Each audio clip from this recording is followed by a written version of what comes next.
James the second best. One morning, Sir Topham Hatt brought a photographer to Tidmouth Sheds. This year, there is to be a holiday poster for the railway, Sir Topham Hatt said, and I need an engine to be on the poster. All the engines were very excited.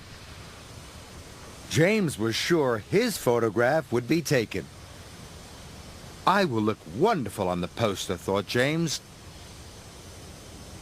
The engine on the Sodor Railway poster will be Edward, announced Sir Topham Hatt. Edward was delighted. But James couldn't believe it. He was sure a red engine would be just the thing for the poster.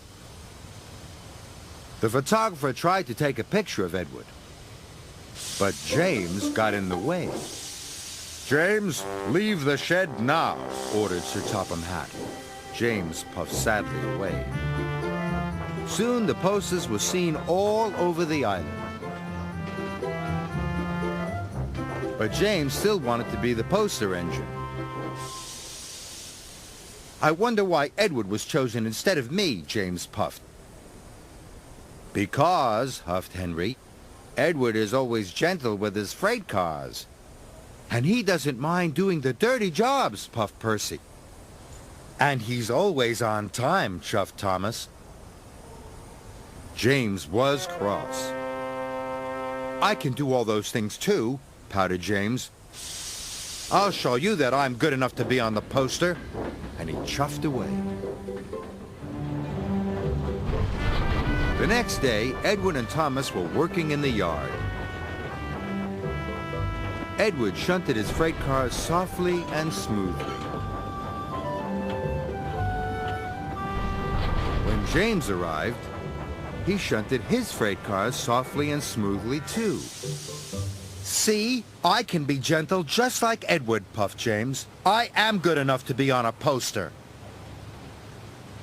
Edward finished a long time ago, teased Thomas. He's already delivered his coal. That's why he's the poster engine. James wanted to be as good as Edward, so he raced off to collect his coal cars. James delivered dirty coal cars all afternoon. He became greasy, grimy, and grubby. And his bright, shiny red coat was soon covered in coal dust. See, puffed James, I can get just as dirty as Edward. I am good enough to be on a poster. But James was so dirty it took a long time to get him clean.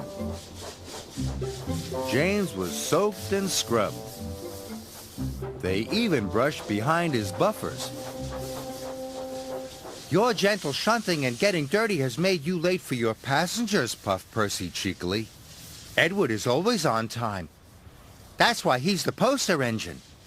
Then, James had an idea. If I take Gordon's express line instead of the branch line, he thought, I will arrive before Edward and collect my passengers first. That will show everyone I'm good enough to be on a poster.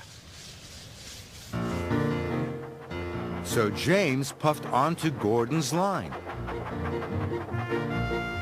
Then he raced across the countryside.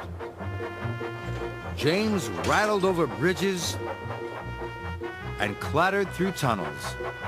He really wanted to get in front of Edward. James puffed back onto Edward's line. It worked, laughed James. I'm first. Suddenly, the signal turned red. James applied his brakes and screeched to a halt. But Edward couldn't stop in time.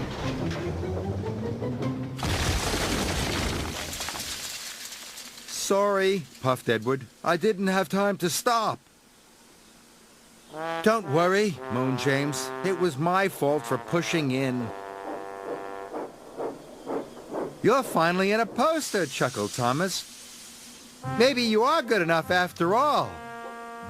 But James didn't feel very good. He felt very silly.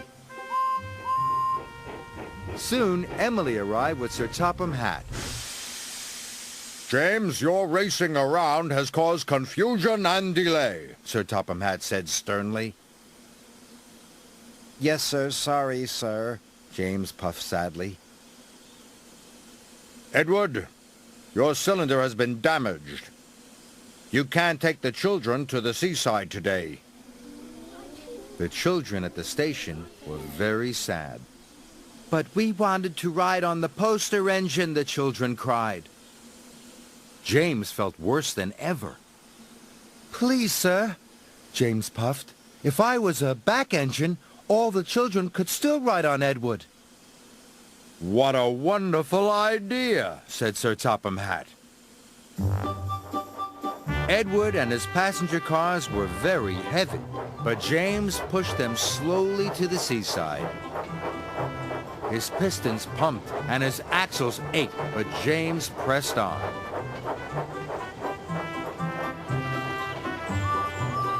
They stopped along the way to pick up more children. It's Edward, the children cheered. And look at James. He's pushing him. Isn't James a grand engine for being so kind? James was so proud it made his boiler bubble. He felt more useful than he had ever felt before. Even though you weren't the engine on the poster, puffed Edward, you are still really useful.